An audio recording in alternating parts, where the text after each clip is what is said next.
नमस्कार साथियों, अमरीश क्लासेस में आपका स्वागत है।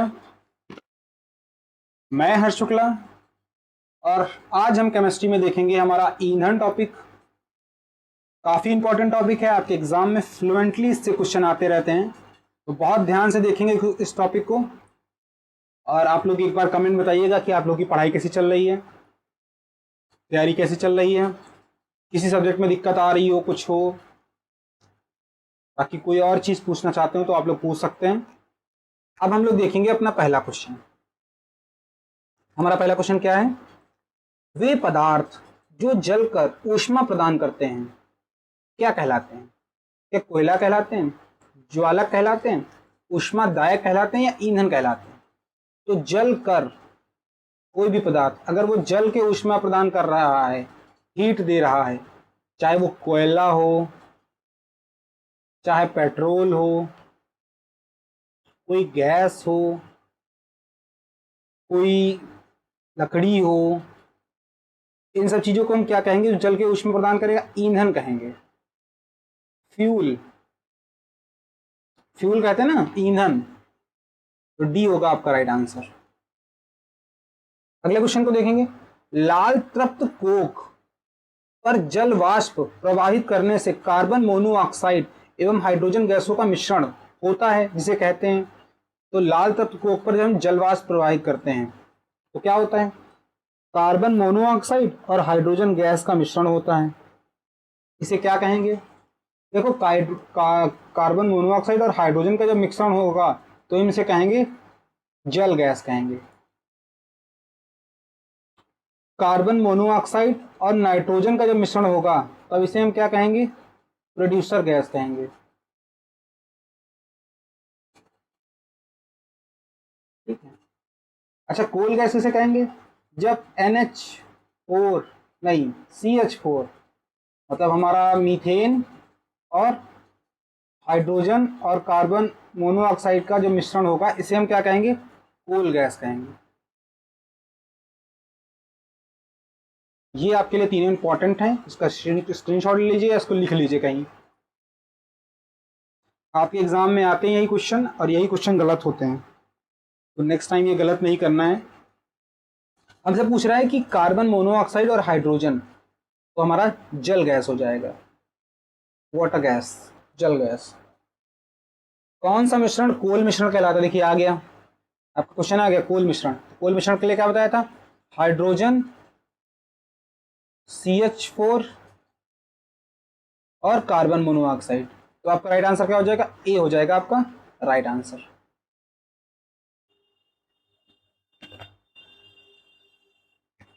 कार्बन मोनोऑक्साइड और नाइट्रोजन के, तो ये भी मैंने बताया, CO और N2 आ जाएगा, वहां पे क्या इसको कहेंगे? प्रोड्यूसर गैस कहेंगे, प्रोड्यूसर गैस। सी हो जाएगा आपका राइट आंसर, प्रोड्यूसर गैस। अगले क्वेश्चन को देखेंगे।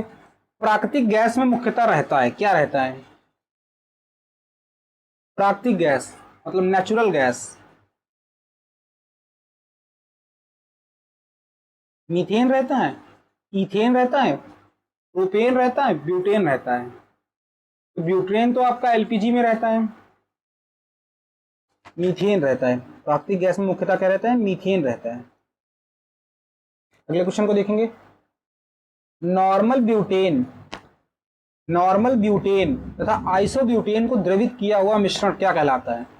नॉर्मल ब्यूटेन और आइसोब्यूटेन को जो द्रवित किया हुआ मतलब उसको हम कंप्रेस्ड कर देते हैं। जब हम किसी भी गैस को कंप्रेस्ड करेंगे तो क्या होगा? वो लिक्विफाइड हो जाएगी, मतलब द्रवित हो जाएगी, और वो लिक्विड मतलब द्रव अवस्था में आ जाएगी, गैस से द्रव में बदल जाएगी। इसी को द्रवित करना कहते हैं, लिक्विफाइड करना कहते हैं। जब बड़े से सिलेंडर मतलब छोटे से सिलेंडर में आप बहुत सारी गैस को जब प्रेस उसको कंप्रेस्ड कर देते हैं तब वहीं पे जो गैस लिक्विड फॉर्म में आ जाती है।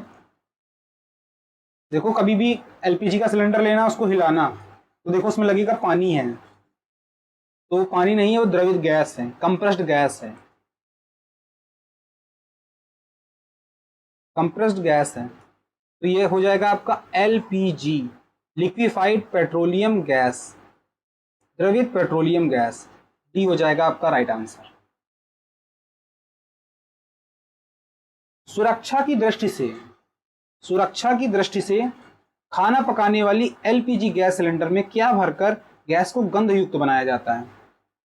अब आपको बहुत शायद पता हो, बहुत लोगों को पता होगा, जिन्हें नहीं पता मैं उन्हें बता दूं कि आपकी जो एलपीजी गैस होती है उसमें वो गंधहीन होती है। कैसी होती है? पर आप तो कहेंगे सर घर पे जब गैस लीक होती है तब तो बहुत स्मेल आती है, बहुत तेज स्मेल आती है और तीखी स्मेल आती है।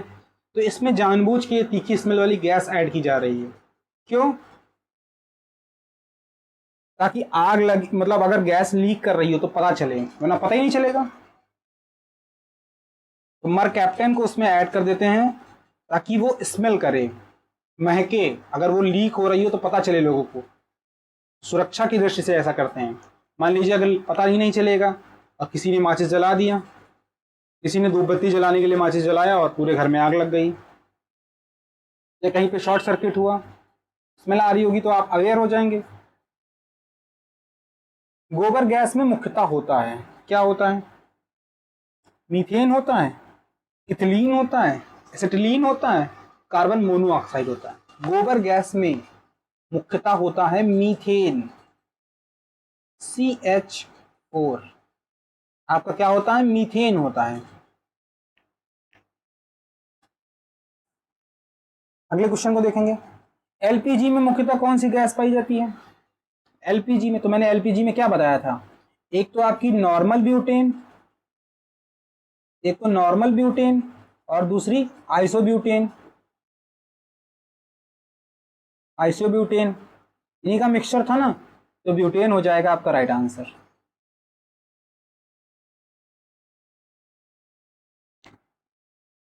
जल गैस किसका संयोजन है?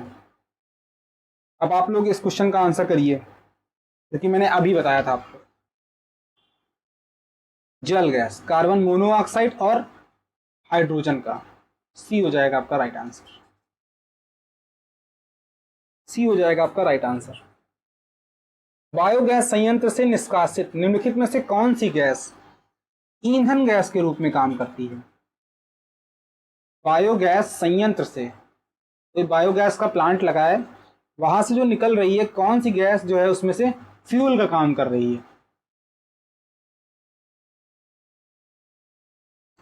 क्या आपकी ब्यूटेन है, प्रोपेन है, मीथेन है, एथेन है?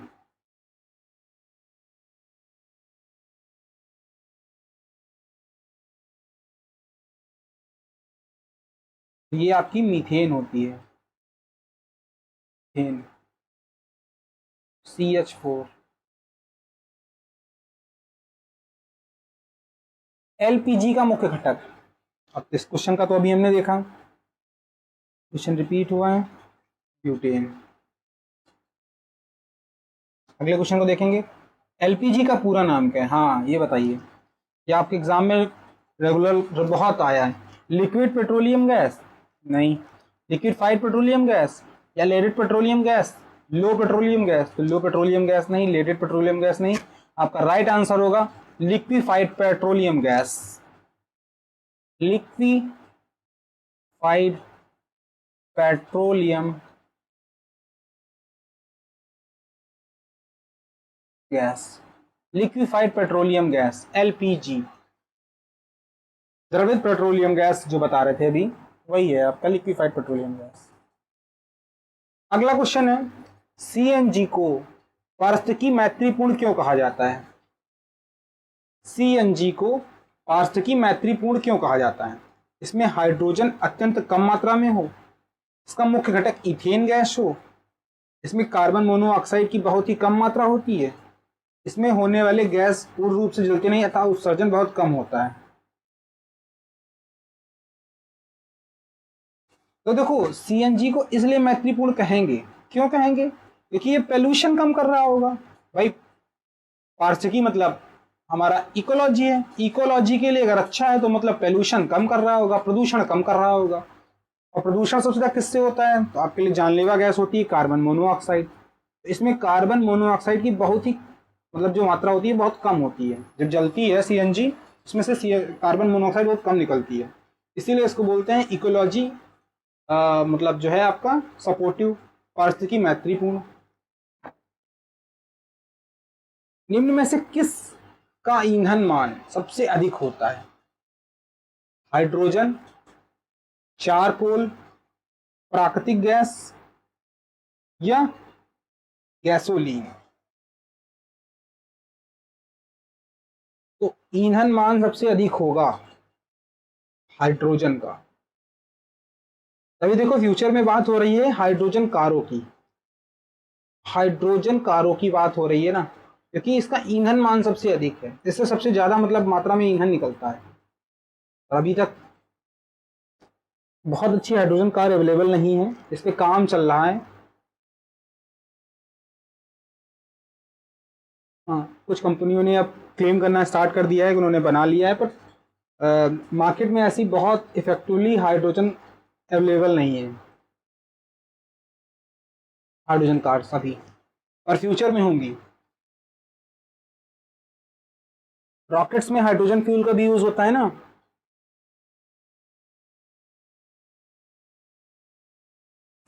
निम्न में कौन सा ईंधन सबसे कम पर्यावरण प्रदूषण उत्पन्न करता है?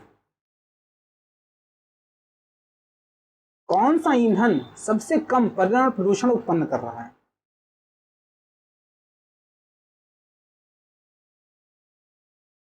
हाइड्रोजन है, कोयला है, डीजल है, केरोसिन है।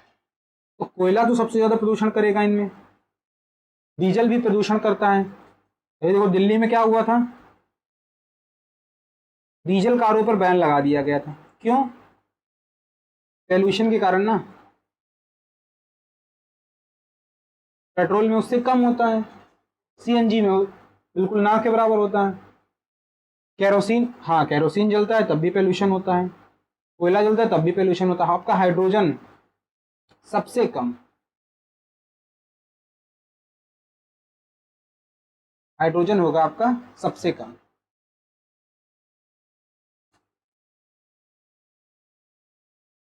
अगले क्वेश्चन को देखेंगे। अगला क्वेश्चन है रॉकेट में किस प्रकार का ईंधन प्रयुक्त होता है? बायोमास, कोक, प्रणोदक, कोल गैस? रॉकेट में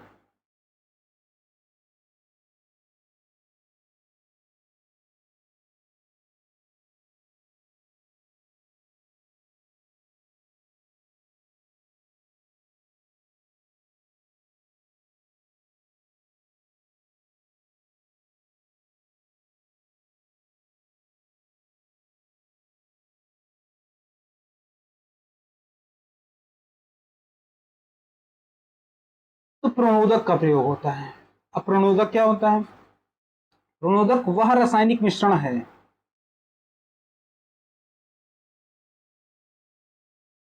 क्या है? रासायनिक मिश्रण है जो रॉकेट को पृथ्वी से अंतरिक्ष की ओर धकेलता है, और इसमें ईंधन और ऑक्सीकरण का प्रयोग किया जाता है। प्रणोदक के लिए ऑक्सीकरण के साथ संयुक्त होने पर ईंधन जलता है।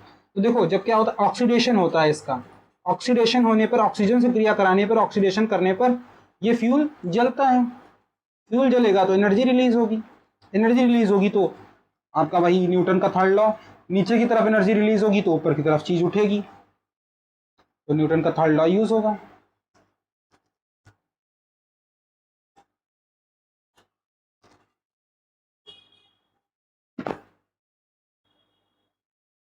किस प्रकार के कोयले में सबसे अधिक कार्बन की मात्रा होती है?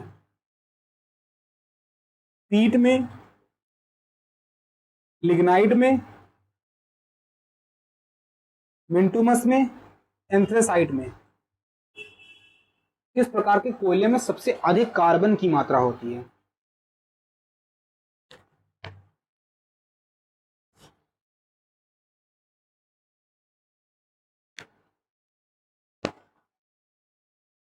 तो देखते हैं, हमारा राइट आंसर होगा एंथ्रेसाइट। एंथ्रेसाइट होगा हमारा राइट आंसर। एंथ्रेसाइट में सबसे अधिक कार्बन की मात्रा होती है। अगले क्वेश्चन को देखेंगे। भूरा कोयला किस नाम से जाना जाता है? भूरा कोयला किस नाम से जाना जाता है? पीट, लिग्नाइट, बिंटुमस, एंथ्रेसाइट। भूरा कोयला, तो लिग्नाइट को हम क्या कहते हैं? भूरा कोयला कहते हैं। लिग्नाइट होगा हमारा राइट आंसर। अगले क्वेश्चन को देखेंगे।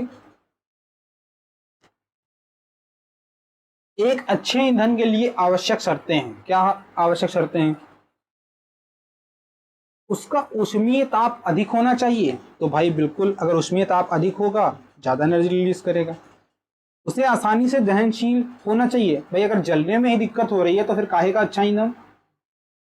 उसका ज्वलन ताप उपयुक्त तो होना चाहिए। भाई अगर उसका ज्वलन ताप बहुत ज्यादा होगा तो भी दिक्कत है, उसको कंट्रोल नहीं किया जा सकता। और ज्वलन ताप बहुत कम होगा तो भी दिक्कत है। तो ये सारी बातें आपकी बिल्कुल करेक्ट हो गई।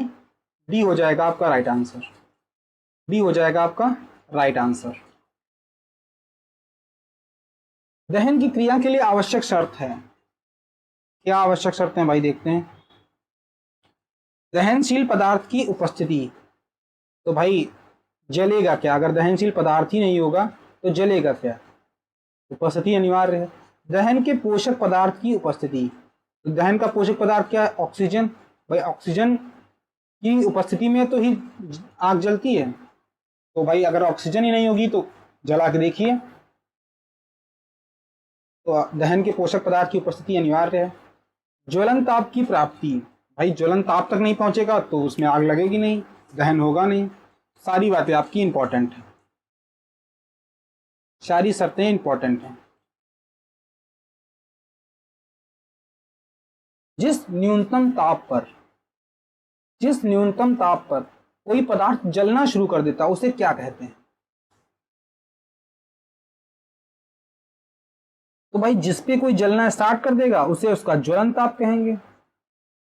ज्वलन ताप कहेंगे।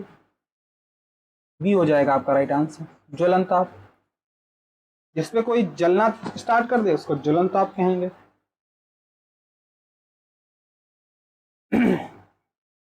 श्वसन किस प्रकार की दहन प्रक्रिया है? द्रुत दहन, मंद दहन, स्वतः दहन, विस्फोट।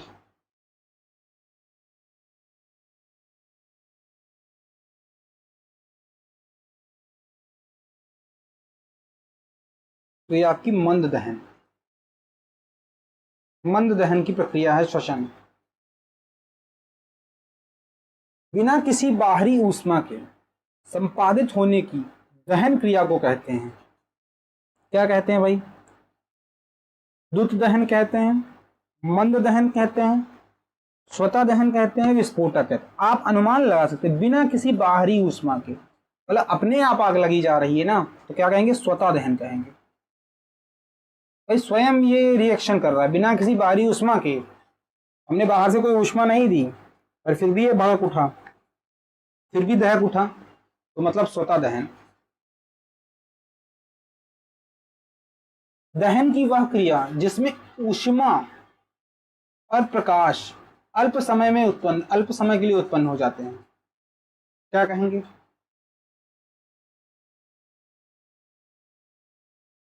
तो जब द्रुत दहन होता है, द्रुत दहन, तो ऊष्मा और प्रकाश अल्प समय में उत्पन्न हो जाते हैं। द्रुत दहन मतलब रैपिड फायर।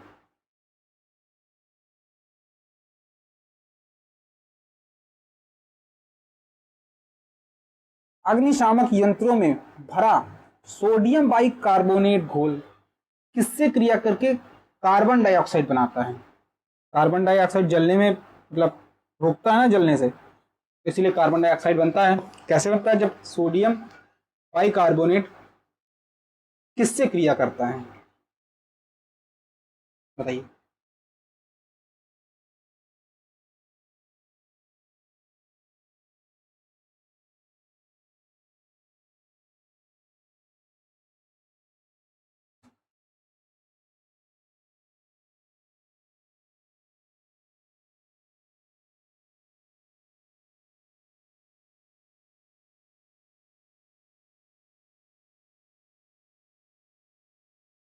गंधक अम्ल, गंधक अम्ल बोलते हैं इसको, गंधक अम्ल। ठीक है। अम्ल।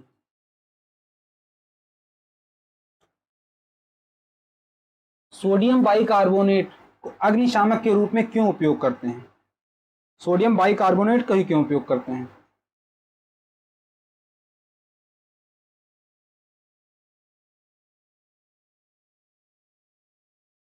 तो ये क्या कर रहा है? आग की गर्मी से कार्बन डाइऑक्साइड उत्पन्न कर रहा है, आग की गर्मी से कार्बन मोनोऑक्साइड CO उत्पन्न कर रहा है, ऑक्सीजन उत्पन्न कर रहा है, जल उत्पन्न कर रहा है।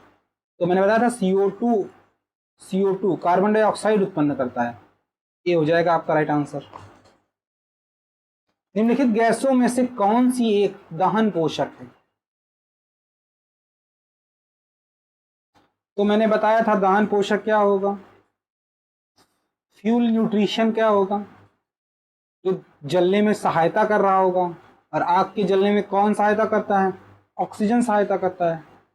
डी हो जाएगा आपका राइट आंसर। डी हो जाएगा आपका राइट आंसर। जलते पेट्रोल को पानी नहीं बुझा पाता। ठीक है, नहीं बुझा पाता, मान लिया,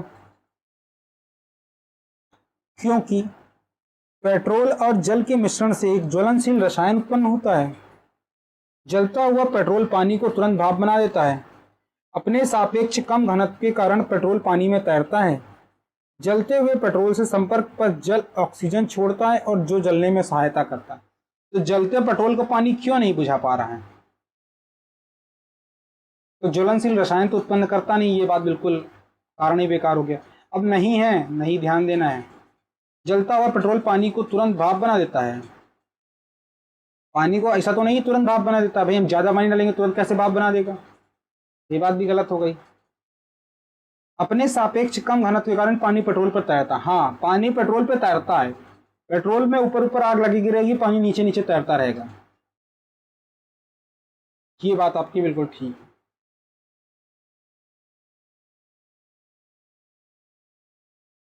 तो ऐसा कुछ नहीं है, ऑक्सीजन नहीं उत्पन्न होती है। आपका सी हो जाएगा राइट आंसर। सी हो जाएगा आपका राइट आंसर।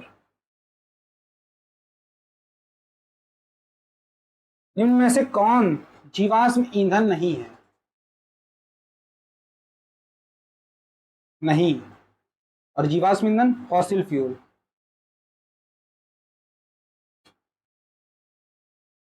कोयला नहीं है, पेट्रोलियम नहीं है, नाइट्रोजन नहीं है, जल गैस नहीं है, जीवाश्म ईंधन। देखो जीवाश्म ईंधन क्या होता है, जो कोई भी मतलब जीवाश्म है, कोई भी, वो काफी समय तक दबा रहेगा, इससे जो है वो ईंधन के रूप में परिवर्तित हो जाता है। कोई भी मतलब चीज है, मान लो लकड़ी है, बहुत दिन तक दबी रही तो कोयले में परिवर्तित हो जाती है। तो वही जीवाश्म जीवाश्म ईंधन है।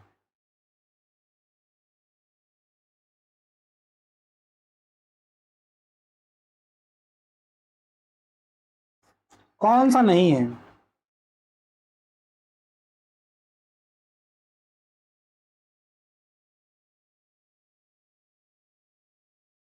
कोयला। कोयला है, कोयला बिल्कुल जीवाश्म ईंधन है। पेट्रोलियम है, पेट्रोलियम जीवाश्म ईंधन है। नाइट्रोजन है, नाइट्रोजन नहीं है। जल गैस है, जल गैस है। सी हो जाएगा आपका राइट आंसर। सी हो जाएगा आपका राइट आंसर।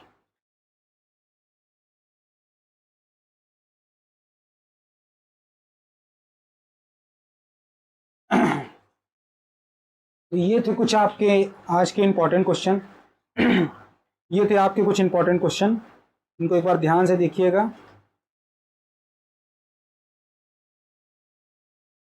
बस ऐसे ही क्वेश्चन आपके एग्जाम में आएंगे, बहुत इससे ऊपर का लेवल नहीं होगा। आप किसी भी वनडे एग्जाम की तैयारी कर रहे हो, बस ऐसा ही लेवल आने वाला है। बाकी आप लोग बताइए कि आप लोग की पढ़ाई कैसी चल रही है, आप लोगों ने मतलब क्या क्या तैयार कर लिया है, क्या क्या आपको अभी पढ़ना है, क्या क्या और पढ़ना चाहते हैं हमारे चैनल पे, तो वो एक बार कमेंट में बताइएगा। कोशिश की जाएगी कि जल्दी आपके लिए और भी क्लासेस लाई जाएं।